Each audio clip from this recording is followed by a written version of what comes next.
Salut à tous, on se retrouve aujourd'hui pour parler du Paris Saint-Germain ce vendredi 4 novembre et on commence tout d'abord et on revient sur la victoire du PSG avant-hier du côté de la Juventus Turin. Donc le PSG s'est imposé 2-1 grâce à Mbappé et Nuno Mendes, les deux buteurs côté parisien. Donc le PSG a eu quand même beaucoup de soucis lors de cette rencontre parce que c'était une belle équipe de la Juventus Turin, mais le PSG a été plus efficace que cette équipe de Turin. Puis les statistiques le prouvent vraiment très bien que le PSG a été plus efficace parce que c'est 7 tirs pour Paris, ce qui est peu, mais 5 tirs cadrés, 2 buts, alors que la Juve c'est plus de 15 tirs, 2 tirs cadrés, 1 but inscrit par cette équipe de la vieille dame. Et du coup, le classement final de cette saison de Ligue des Champions en phase de poule, le PSG termine deuxième. Pourtant, on pensait que s'il y avait la victoire, c'était quasiment acquis la première place, mais pas du tout, parce que dans l'autre match, l'équipe du Benfica a écrasé le Maccabi Haïfa en Israël 6-1. Et du coup, le Benfica termine devant le Paris Saint-Germain. C'est comme la grosse déception, bien sûr. Voilà, ça on va dire c'est le point négatif de la soirée, parce que la victoire, tout ça, mais le point négatif, c'est que le PSG termine deuxième de ce groupe. Pourtant, c'est des statistiques parfaites. On va dire plus 9 de différence de buts pour les deux équipes. 16 buts inscrits, 7 buts concédés. Mais le Benfica devant l'équipe du Paris Saint-Germain. Pourquoi ? Parce qu'il a fallu chercher un critère inédit. Donc du coup, le critère qui a été déterminant, c'est le plus de buts inscrits à l'extérieur pour Benfica, qui les place à la première position. Parce que le Benfica a inscrit 9 buts cette saison à l'extérieur, dont 6 là, contre l'équipe de Maccabi Haïfa. Alors que le PSG a inscrit 6 buts à l'extérieur. Et du coup, le Benfica, vu qu'ils ont inscrit plus de buts à l'extérieur, du coup c'est eux qui terminent devant le Paris Saint-Germain.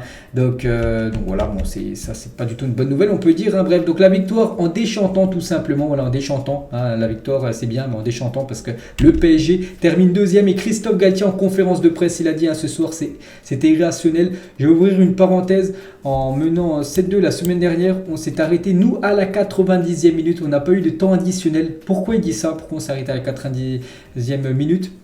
Parce que l'équipe du Benfica, les gars, inscrit son 6e but, et ce but de la première place à la 92e minute, eux ont eu du temps additionnel. Pourtant, ils menaient 5-1 et l'arbitre aurait pu siffler le match, parce que le match était fini, bien sûr, 5-1. Mais non, il a donné du temps additionnel, alors que le PSG, quand il y avait 7-2 la semaine dernière contre Maccabi Haïfa, donc l'arbitre a sifflé parce qu'il a dit ça sert plus à rien, le match est fini. Mais bon, peut-être le PSG aurait marqué ce 8e but tout simplement contre le Maccabi Haïfa dans le temps additionnel. Puis du coup, le PSG aurait été premier. Donc on peut comprendre, bien sûr, que Christophe Galtier n'est pas très content, bien sûr, de l'arbitrage. Il a également dit félicitations à Benfica qui a marqué plus de buts que nous à l'extérieur. Félicitations à mes joueurs. On a pris un but de plus que Benfica. On dit que cette compétition est irrationnelle. On est en train de le vivre ce soir. On va attendre maintenant le tirage. On parlera tout à l'heure, bien sûr, des futurs adversaires probables de cette équipe parisienne. Mais nous, on revient sur ce match, Juventus PSG. Et l'homme du match, les gars, c'est Kylian Mbappé. Grosse prestation de l'attaquant français. Et avec son but inscrit, donc il a été buteur et passeur D lors du match contre la Juventus. Donc avec son nouveau but en Ligue des Champions, c'est déjà son 40e but inscrit dans sa carrière en Ligue des Champions. Donc à seulement 23 ans et 317 jours. Et c'est tout simplement un record. Il dépasse de quasiment une centaine de jours de l'ancien recordman qui est Léo Messi. Lui, il avait inscrit ses 40 premiers buts à 24 ans et 130 jours. Donc félicitations à Kylian Mbappé, un nouveau record à mettre dans son palmarès, tout simplement. Et on peut voir les 40 buts de Kylian Mbappé, les 40 clubs contre qui il a marqué dans sa carrière de Ligue, en Champions League.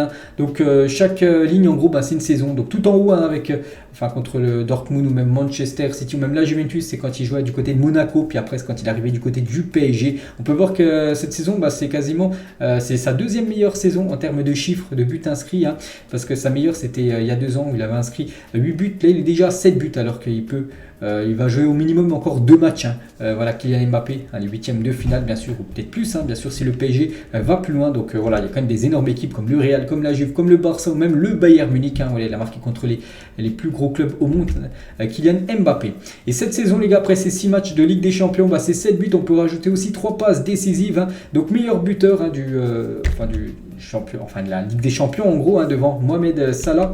Et il a été élu comme 4 fois homme du match sur ces 6 matchs de Ligue des Champions. 4 fois il a reçu ce prix d'homme du match, Kylian Mbappé. On va le féliciter. Et si on rajoute les stats de la Ligue 1, donc Mbappé cette saison avec le PSG, c'est 18 buts et 4 passes décisives. Un énorme début de saison, bien sûr, comme d'habitude, pour Kylian. Et toujours avec lui les gars parce qu'il a été de nouveau récompensé. Donc officiel, le but de la semaine en Ligue des Champions est signé Kylian Mbappé. Voilà, c'est officiel, c'est lui qui reçoit ce prix du plus beau but. Hein. Voilà, c'est l'ouverture du score où il a mis un petit pont sur un joueur de la Juventus. Puis après enroulé, hein, on sait qu'il avait des problèmes d'efficacité ces derniers matchs où il tirait souvent hors cadre. Hein. Bah là vraiment il a marqué un magnifique but Kylian et c'est celui-là, le but le plus beau de cette semaine parmi tous les buts inscrits en Champions League. Et il a fait beaucoup de mal à cette équipe de la Juventus Turin. On peut voir Federico Gatti, un joueur de la Juventus. Regardez comment il a dû faire pour arrêter tout simplement Kylian Mbappé. Il a dû l'accrocher au maillot, à la taille, un peu partout, tellement qu'il allait vite. Ça nous fait penser à Gérard Piqué, les gars, il y a 2 ans, lors du Barça.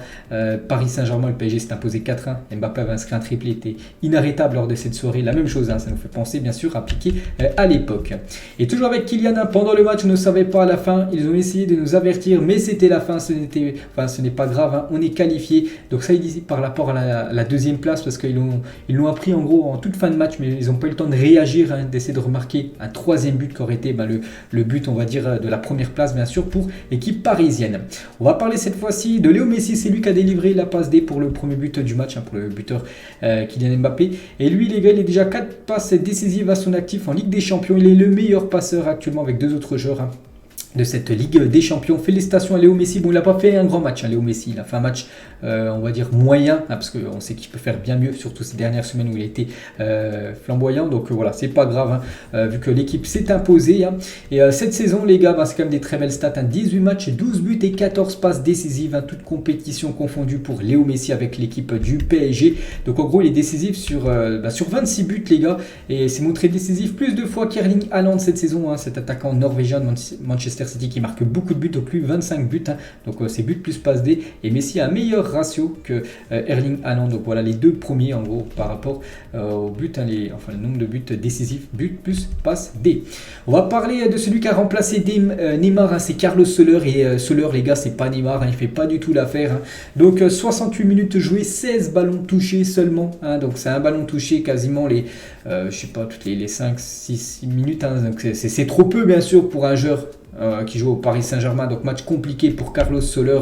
Donc Daniel Riolo sur l'after RMC à la fin du match, il a dit: Carlos Soler, t'aurais mis sa photo ou un panneau avec son visage, c'était la même chose, il ne se montre pas, il a peur. C'est vrai qu'il avait été buteur, on se souvient, contre Maccabi Haïfa, contre l'équipe de Troyes le week-end dernier, mais là contre la Juventus Turin, là où on attend bien sûr Carlos Soler, vu que c'est un grand match de Coupe d'Europe, on l'a pas du tout vu, le joueur espagnol. Et on peut voir qu'il a obtenu la note de 3 sur 10 dans le journal à l'équipe. Moi également j'avais fait un débrief, c'est ma dernière vidéo sur cette chaîne, j'ai mis également la note de 3 parce que pour moi il a été mauvais, et Marquinhos également j'ai mis une note de 8, et l'équipe aussi a mis une note de 8 pour Marquinhos qui a fait un match de patron en défense. Et sur cette deuxième place du PSG, voilà, le capitaine Marquinhos, il a dit: il y a une déception mais pas énormément non plus. C'est vrai que le premier objectif était de venir ici pour gagner et conserver cette première place, donc ça a été acquis, la victoire, mais bon, on ne pensait pas du tout que le Benfica allait gagner plus 5 on va dire par rapport à son adversaire, et du coup prendre la première place devant le PSG. On va parler de ce joueur, les gars, il a été buteur et ça fait plaisir parce que déjà de le revoir sur les pelouses parce qu'il revient de blessure. En plus, un but pour lui, c'est Nuno Mendes, vient d'inscrire son premier but ce soir en Ligue des Champions. Félicitations à Nuno Mendes, magnifiquement, la passe magnifique de Mbappé pour Nuno Mendes, donc très beau but bien sûr, du joueur portugais. Il a dit: très content d'avoir inscrit mon premier but en Ligue des Champions, rendez-vous en février pour la suite, bien sûr, la suite de la Champions League. Achraf Hakimi, les gars, il a dit prêt pour qu'il vient tout simplement dans le futur. Hakimi, bien sûr, défenseur droit. Hugo Ekitike, les gars, il a joué pas mal de temps, 25 minutes de temps de jeu, lui qui jouait quasiment jamais, des fois même sur le banc, par exemple contre Troyes, il n'était même pas rentré en cours de jeu, et là il a eu quasiment une demi-heure pour s'exprimer. Bon, il n'a toujours pas marqué du côté de Paris. Il a dit: c'est sûr que ça a été un match assez compliqué puisqu'on s'est quand même fait dominer, ils étaient beaucoup dans notre camp. Il a également dit: après, personnellement, je suis rentré, j'ai essayé d'apporter le maximum et surtout d'être présent pour les tâches défensives pour aider l'équipe. Voilà ce qu'a dit Hugo Ekitike par rapport à l'équipe et par rapport à lui et sa prestation qu'il a fait lors des 20 dernières minutes. Et Paris, les gars, c'est une équipe qui prend beaucoup de buts. Le PSG a pris au moins un but lors de ses 12 derniers déplacements en Ligue des Champions. 12 derniers déplacements, à chaque fois un but pris. Aucun clean sheet, c'est pas possible. Il faut que absolument la défense soit meilleure, tout simplement. Voilà, parce que là, en phase de poule, ça passe, mais lors des matchs élimination directe, c'est-à-dire que le PSG doit toujours marquer plus que son adversaire pour gagner le match. Et voilà, il faut faire des matchs à l'extérieur, on va dire, ou même à domicile, bien sûr, sans prendre de but. Ça doit être un gros objectif, bien sûr, du club. Et ne pas encaisser de but était une obsession pour Christophe Galtier, il avait dit en conférence de presse lors de son arrivée au PSG, vraiment qu'il voulait avant tout de bien attaquer, surtout de bien défendre. Voilà, surtout pas prendre de but. Donc la période actuelle au PSG ne doit pas lui plaire, voilà, parce que le PSG, comme j'ai dit, prend beaucoup de buts. Craquage de fumigène des supporters parisiens. Il y avait beaucoup de supporters parisiens qui ont fait le déplacement Paris-Turin pour aller assister, bien sûr, à cette rencontre. Voilà, une petite photo, bien sûr, du parcage visiteur, parcage parisien.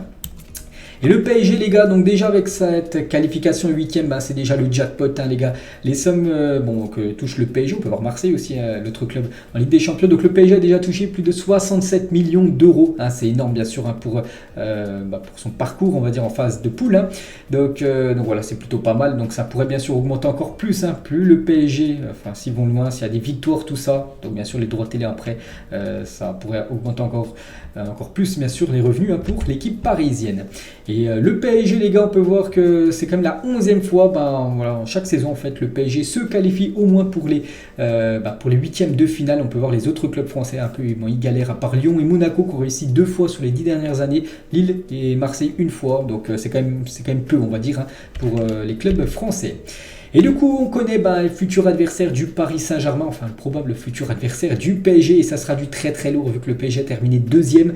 Le PSG va taper déjà une équipe qui a terminé première de son groupe, et surtout le PSG ira à l'extérieur lors du match retour. On sait que ça avait coûté la qualif la saison dernière avec ce déplacement au Bernabeu qui avait été très mal géré par les Parisiens. Donc ça sera soit Manchester City, soit le Real, soit le Bayern, soit Tottenham, soit Chelsea, soit Porto, soit Naples. Donc des très très grosses équipes. Donc il y a des probabilités, les gars. Voilà, si on regarde ce tableau, bien sûr, qui peut rencontrer qui, il y a plus de pourcentage. Donc par exemple, le PSG ne peut pas rencontrer le Benfica vu qu'ils les ont eu en poule. Donc c'est l'équipe du Bayern Munich que le PSG a le plus de chances d'affronter en 8e de finale. Bon, ce serait pas du tout un bon tirage de taper le Bayern, en plus de se déplacer à Munich lors du match retour. 17% pour Naples, 14% pour Chelsea. On peut voir que c'est Porto, le PSG a le moins de chances de taper. Bon, après c'est seulement des probabilités. Maintenant le tirage au sort va être fait lundi, et là on connaîtra vraiment le futur adversaire du PSG. N'oubliez pas que le match aller se jouera, je crois, le 14, à peu près vers 14-15 février. Le match retour début mars, donc dans quasiment 3-4 mois. Donc on aura le temps d'en reparler, bien sûr, mais on connaîtra enfin l'adversaire parisien lundi après-midi. On va parler de la Youth League. Les jeunes parisiens jouaient du côté de la Juventus, donc contre l'équipe U19 de la Juventus, et score final 4 partout. Et le PSG, les gars, a pris une remontada dans ce match. Ils gagnaient 4-1 à la 90e minute. Ils ont pris un but à la 90e, le 4-2 à la 94e, le 4-3 et le 4 à la 95e minute. Donc ils ont pris 3 buts quand même en l'espace de 5 minutes. Bon, rien de dramatique, parce que c'est 6 victoires, c'est 6 matchs, 4 victoires, 1 nul, 1 défaite, 20 buts marqués, 11 buts encaissés. Il termine quand même premier du groupe, cette équipe parisienne. Mais bon, voilà, faut faire attention, parce que quand tu gagnes 4-1 à la 90e minute, c'est additionnel, t'as pas le droit de faire match nul 4-4. Donc voilà, avertissement bien sûr, sans frais, on va dire, pour les jeunes parisiens. On revient nous sur l'équipe professionnelle. Donc c'est simple, la fin de saison, on va dire, première partie de saison avant la Coupe du Monde. Il reste plus que 2 matchs pour le PSG. Le prochain, c'est après-demain, les gars, un horaire de 13h, dimanche à 13h. C'est Lorient Paris Saint-Germain. Puis après, il y aura ce PSG AG Auxerre dimanche prochain. Bon, là, c'est marqué à 13h. Je ne sais pas si ça va bouger ou non, l'horaire de 13h pour PSG Auxerre. Donc voilà, les 2 derniers matchs. Bien sûr, on espère 2 victoires pour finir, bien sûr, cette première partie de saison. Et on va parler de ce joueur, les gars, qui ne jouera pas les 2 derniers matchs, Lorient et Auxerre. Donc c'est Fabien Ruiz qui est sorti sur blessure. Donc blessé musculairement. Ruiz ne jouera plus avant la Coupe du Monde. N'oubliez pas, il est sorti vers la 20e minute lors du match contre la Juventus. Il a été remplacé par Renato. Donc bon rétablissement à lui. Et Kimpembe, les gars, n'est pas sûr de reprendre l'entraînement collectif avec le groupe du PSG en cette fin de semaine. Son tendon d'Achille est toujours douloureux ce matin. Donc lui aussi devrait certainement être forfait lors du match contre Lorient, et on verra s'il sera dispo ou non contre la JOCR. Léo Messi, les gars, ne veut pas quitter le PSG sans avoir remporté la Ligue des Champions avec le club parisien. C'est le journal L'Équipe qui donne cette info. C'est quand même une très bonne info, une très bonne nouvelle pour le PSG, parce que Messi ne veut pas quitter le PSG sans avoir remporté la Ligue des Champions avec le club parisien. Donc voilà, c'est ce qu'on espère, nous, bien sûr. Ce serait bien sûr magnifique. Et toujours avec le journal L'Équipe, donc Messi, donc je vous ai dit, le GOAT discute même d'une prolongation de contrat avec avec le club de la capitale. N'oubliez pas que Messi commence à se plaire bien se plaire, on va dire, en France. Pourtant, il avait commencé et son acclimatation, on va dire, en France, ça a été compliqué, bien sûr, avec sa famille, qui se plaisait pas trop avec la vie parisienne. Et on apprend toujours avec l'équipe que Messi apprend le français et il n'est pas rare qu'il échange avec ses enfants dans cette langue. Voilà encore une info très surprenante, bien sûr, sur Léo Messi. Bon, il apprend un peu le français, peut-être bientôt une interview de Messi en français. Et à l'heure actuelle, donc Léo Messi tend plutôt vers une prolongation de contrat au Paris Saint-Germain. N'oubliez pas qu'il prendra vraiment une décision définitive après la Coupe du Monde. Le club de la capitale a énormément d'avance sur le Barça et l'Inter Miami. Le GOAT est très heureux à Paris. Donc voilà, vraiment des très bonnes nouvelles sur Léo Messi. Se plaît très bien à Paris. Ça se ressent lors de ses dernières performances en club. Donc voilà, s'il veut prolonger, qu'il prolonge. Du côté de Paris, il n'y a aucun souci. Et l'Inter Miami, eux, sont vraiment confiants. Voilà, cette équipe en MLS dans ses chances de signer Léo Messi l'été prochain. Les discussions entre les deux parties reprendront après la Coupe du Monde, d'après un journaliste anglais. Mais bon, d'après les dernières infos, voilà, ce serait plus vers une prolongation de contrat.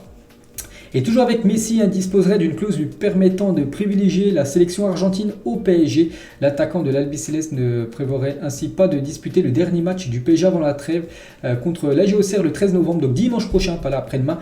Il pourrait faire une demande en gros à Christophe Galtier et en gros ne pas jouer ce match contre cette équipe de l'AG Auxerre pour certainement peut-être prendre aucun risque, parce que par exemple s'il se blesse contre l'AG Auxerre, ça a une semaine du début de la Coupe du Monde, parce que le dimanche d'après, c'est la Coupe du Monde, et du coup, il pourrait peut-être faire une demande simplement et ne pas jouer à ce match pour prendre aucun risque et être dispo, bien sûr, pour jouer avec l'Argentine. Donc, on verra bien sûr si Galtier va accepter ou non.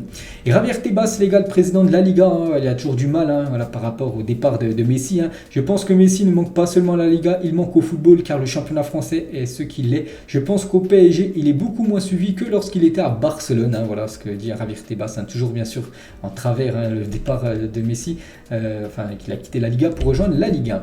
Et en Inde, les gars, donc des fans de Léo Messi ont mis en place une représentation XXL du capitaine de l'Albi Céleste, haute de 9 mètres. Donc on a l'impression qu'il est petit là, non, il fait 9 mètres de haut, Léo Messi, vu que là-bas, bien sûr, tout le monde le connaît en Inde. Le joueur Léo Messi est toujours avec lui, les gars, en Argentine. À Netflix va sortir un documentaire champion d'Amérique, en gros, d'Amérique du Sud, consacré à la Copa América remportée par Léo Messi, ses coéquipiers. Donc voilà encore une petite info concernant la Pulga.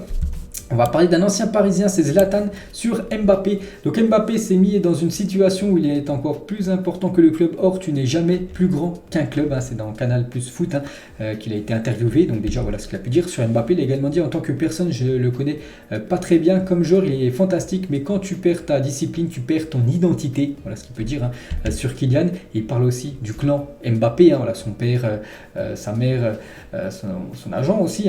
Donc maintenant, avec cette nouvelle génération, les parents, papa, maman, qui tu veux, ils pensent être devenus des stars, ils parlent dans les journaux, mais pour qui tu te prends? Tais-toi et reste à ta place, c'est ton fils voilà, qui te met en lumière tout simplement. Lui, Wilfried Mbappé, c'est juste son père, mais c'est souvent les gars, on entend des déclarations bien sûr du père de Kylian Mbappé sur son fils. Et toujours avec Kylian actuellement, c'est plus lui le joueur le plus cher au monde, parce que d'après Transfermarkt, c'est Erling Haaland qui coûterait 170 millions d'euros et Mbappé 160 millions d'euros. C'est les deux joueurs actuellement les plus chers de la planète. Et toujours avec Kylian Mbappé, les gars, on peut voir que c'est le deuxième joueur sur le jeu FIFA 23, ça fait plus d'un mois qu'il est sorti ce jeu, qui a marqué le plus de buts dans ce jeu. Donc Kylian Mbappé deuxième, le premier c'est Marcus Rashford, l'attaquant de Manchester United. On va parler d'un grand copain de Kylian Mbappé, c'est Achraf Hakimi. Aujourd'hui les gars, en ce 4 novembre, il fête ses 24 ans. Achraf Hakimi, on va lui souhaiter un joyeux anniversaire. Au défenseur droit marocain, défenseur parisien, et aussi Jérôme Leroy, ancien joueur du PSG, fête aujourd'hui ses 48 ans également. Bon anniversaire à lui. On va parler de Marquinhos sur sa prolongation de contrat. J'ai toujours eu la tête au PSG, j'ai encore 1 an et demi de contrat. Moi j'ai envie de rester ici, on est en discussion, j'espère que tout va bien se terminer. Et voilà, qu'il puisse prolonger, vraiment il a envie de prolonger, peut-être même terminer sa carrière du côté de Paris. Marquinhos qui a quasiment joué toute sa carrière à Paris. Bon, il avait joué à l'AS Roma à l'époque, mais voilà, il a joué longtemps bien sûr du côté de Paris. Puis il serait vraiment content de prolonger l'aventure. On va parler d'un autre Brésilien, c'est Neymar les gars. Donc en soutenant Bolsonaro, Neymar aurait rompu un pacte que les joueurs de la Seleção avaient. Donc le vestiaire brésilien s'était mis d'accord pour qu'aucun joueur d'entre eux ne soutienne l'un des candidats à l'élection présidentielle brésilienne. Et Neymar, souvenez-vous, il avait fait une petite story Instagram qu'il avait dit qu'il soutenait Bolsonaro alors qu'il y avait un pacte avec tous les joueurs brésiliens de rien dire en gros. Donc une petite info concernant Neymar. Et la foule au Brésil chante « Hey Neymar, il va falloir te déclarer après la victoire de Lula » parce que Bolsonaro, les gars, c'est plus lui le président du Brésil, hein, c'est Lula. Et du coup, voilà, du coup, ce que peut dire bien sûr la foule, hein, parce que Neymar, on sait qu'avec Bolsonaro, il devait payer des dettes, tout ça, au fisc brésilien, et du coup, il avait blanchi tout ça à Bolsonaro, et maintenant, vu que c'est lui là, donc il va devoir payer tout ça. Le joueur Neymar. On va parler de Keylor Navas, les gars, et bonne nouvelle pour Keylor Navas, hein, bon, pas au PSG, parce qu'on sait qu'il joue pas au PSG, on sait que c'est la doublure maintenant, hein, mais il a été appelé par le sélectionneur du Costa Rica pour participer à la Coupe du Monde, où il figure officiellement hein, dans cette liste des joueurs convoqués pour cette Coupe du Monde, bien sûr. Donc, c'est le meilleur joueur, hein, c'est le capitaine, bien sûr, du Costa Rica. Bonne Coupe du Monde, bien sûr, à Keylor Navas. Mohamed Simakan, le PSG était intéressé par moi. C'est vrai, Luis Campos a parlé à mes agents, mais j'ai décidé de rester à Leipzig car la stabilité est importante pour moi. Cela a été convenu avec le conseil d'administration du club. On sait que le PSG voulait et veut toujours un défenseur central. Donc vous avez pensé à Simakan à l'été dernier, du coup, même lui il le dit hein, que là, le PSG était intéressé parce que son agent lui a dit que le PSG le voulait, mais lui a préféré rester du côté du RB Leipzig. À quoi devrait ressembler le futur 4e maillot du Paris Saint-Germain qui sortira en janvier prochain. Donc voilà, c'est pas encore officiel, mais voilà, devrait ressembler à ça, ce futur 4e maillot parisien tout noir avec les sponsors Qatar et aussi Nike avec Air Jordan de couleur or avec aussi des lignes. Donc voilà, très très beau maillot. Et on finit les gars cet épisode, on revient sur le tirage au sort de la Ligue des Champions. Donc c'est simple, une question pour vous les gars supporters parisiens. Donc pour vous, quel est le pire et le meilleur tirage pour le PSG? Donc à chaque fois on prend une équipe. Donc pour moi le pire je pense ça reste quand même Manchester City, le pire tirage. Et le meilleur tirage parmi ces 7 équipes là je dirais Tottenham. Voilà, je pense Tottenham est le club le plus abordable parmi toutes ces équipes là. Donc voilà les gars, à la fin de cet épisode, j'espère que ça vous a plu. On se retrouve dimanche les gars. Dimanche il y aura bien sûr le débrief du match Lorient Paris Saint-Germain. Ciao à tous.